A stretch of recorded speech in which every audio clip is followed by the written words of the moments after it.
Good afternoon friends. তো দেখো, সব রকম মশলা দিয়ে আগে কষে নিয়েছি, নিয়ে বড়িটাও ভেজে নিয়েছিলাম। তারপরে ডাটা দিয়ে, বড়ি দিয়ে, আলু দিয়ে একটা ঝোল, একটা মেনু বানিয়েছিলাম। তো আরেকটা হচ্ছে, এদিকে দেখো ডালটা, মসুরি ডালটা একটু সামান্য সেদ্ধ করে নিয়ে ঝিঙে দিয়ে দিচ্ছি। তো এটা করেছিলাম ঝিঙের ডালনা। তো দেখো ঝিঙেগুলো দিয়ে দিলাম, এটা একটুখানি ঢেকে ঢেকে সেদ্ধ করে নেব। তো ঝিঙের ডালনা কে কে করতে পারো আর কে কে পছন্দ করো বলো। তো এটা এখন ঢেকে দিলাম, একটু ঢেকে ঢেকেই সেদ্ধটা হবে। তারপর দেখো সেদ্ধ হয়ে গেছে, ধোয়া উঠছে বলে ভিডিওটাও করতে একটু অসুবিধা হয়েছিল। তো দেখো এবার সেদ্ধ হয়ে গেছে। তো আরেকটু সেদ্ধ হবে, তারপরে আমি একটুখানি মশলাগুলো দিয়ে দেবো এখন।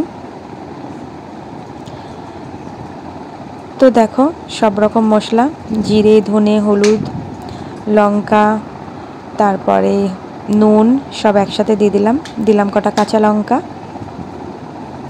এবার এটাকে মিক্স করে নেব। ওইদিকে একটুখানি আদা রসুনের পেস্ট অল্প। তো আমার ঝিঙে 1 কিলো ছিল, তো আমি একটু বেশি করেই করেছি, একটু মাদের বাড়িতে পাঠাবো করে। তো আমার মাসি আছে ওখানে, মাসি এই রেসিপিটা কোনো দিন খায়নি, তাই জন্য একটুখানি করে পাঠিয়েছিলাম। তো এদিকে দেখো এবার একটু ভালো করে একটু মিক্স করে নিলাম, একটু ভালো মতো সেদ্ধ হয়ে গেল সব কিছু, আর মশলাটাও ভালো মতো কষা হয়ে যাচ্ছে। কষা হয়ে যাওয়ার পরে আমি এটা একটা পাত্রে ঢেলে নেব। তারপরে আমি এটাকে ফোড়ন দিতে হবে। তো দেখো আমি এবার গোটা জিরে দিচ্ছি, গোটা জিরেটা ভেজে নেব, ভেজে গুঁড়ো করে নেব। তো এটা রুটি দিয়ে বলো, গরম ভাতে বলো, খুবই ভালো লাগে খেতে।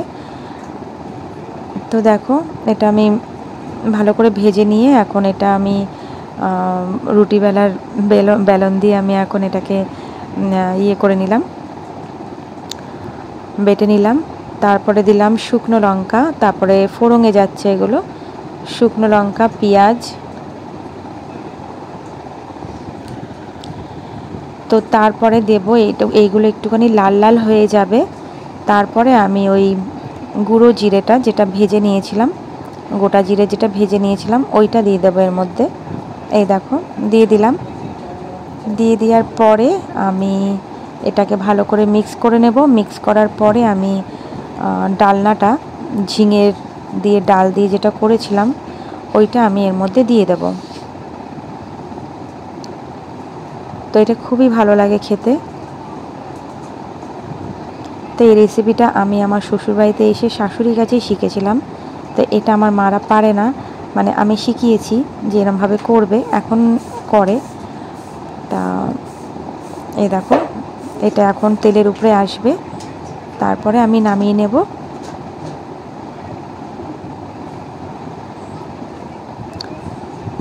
তো এটা হয়ে গেল। এটা ভালো করে আমি এখন নাড়াচাড়া করে একটু শুকিয়ে নেব, সামান্য শুকালেও হয়। আর এখন এটা সম্পূর্ণ হয়ে গেছে রেসিপিটা। এই দেখো হয়ে গেল। তো এখন আমি এটা ঢেলে নেব। এই দেখো।